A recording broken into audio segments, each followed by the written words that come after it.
That's always been a controversy ever since I've been in the business, even with vinyl.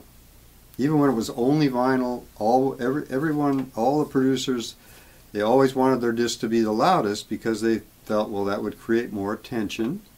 You put that stylus down or you put in the CD and bang, yours sounds louder than everyone else's, and success. The only problem is it might get people's attention, but it doesn't mean success. It means that you might even annoy people if it's too loud and too processed. Now, if in order to get it really loud, you have to do a lot of processing and manipulation of the signal.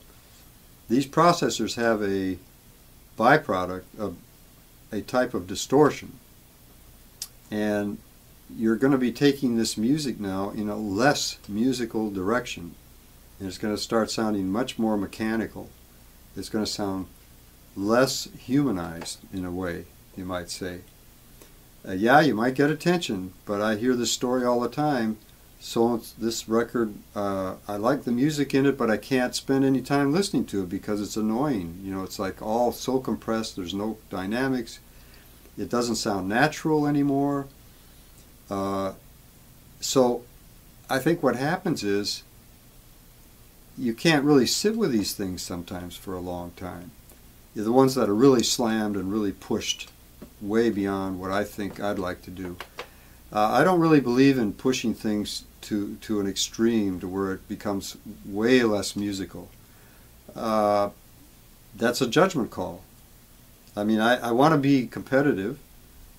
I want to sound very close, if not one of the loudest ones around, but I don't want to sacrifice the music for it. So some things are easier to make louder than other things, and some things it's actually more beneficial for the communication, emotional aspect of the music to actually have it less than other things. But I really don't advocate being that far different from the loudest recordings out there. I don't want to be too much lower because people do get the wrong impression if they're listening to one CD after another. If one's quite a bit lower, they think something's wrong, and they right away immediately think that it's not as good. What it probably amounts to is, though, the lower level CD has less processing on it, is probably better quality. It's actually better sound.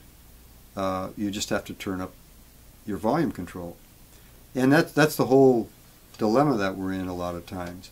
Is that when I listen to CDs, if one's loud, I always set it to the listening level that I prefer. If I put a CD in my car or something and it's low, I turn it up to where I feel comfortable. If it's loud, I turn it down to where I feel comfortable. So I think most people, when they're listening to CDs, they actually adjust the level to where they want it, to where they feel comfortable. I think a lot of what happens is the artists and producers and record companies, you know, they're only listening to the initial impact. And so they put it on, and if it doesn't jump out at them, they think maybe it's going to hurt the success of that recording. So we have to play that game. We have to be relatively, I mean, it's been pushed up. This engineer, this mastering place, this mastering place, this. It's up to a point now where you can't really compress these things much more than they are, than a lot of these recordings. So all we need to be is fairly close to that, and we feel we're safe. But we don't want to necessarily always be that loud, because many times it destroys the musicality of the recording.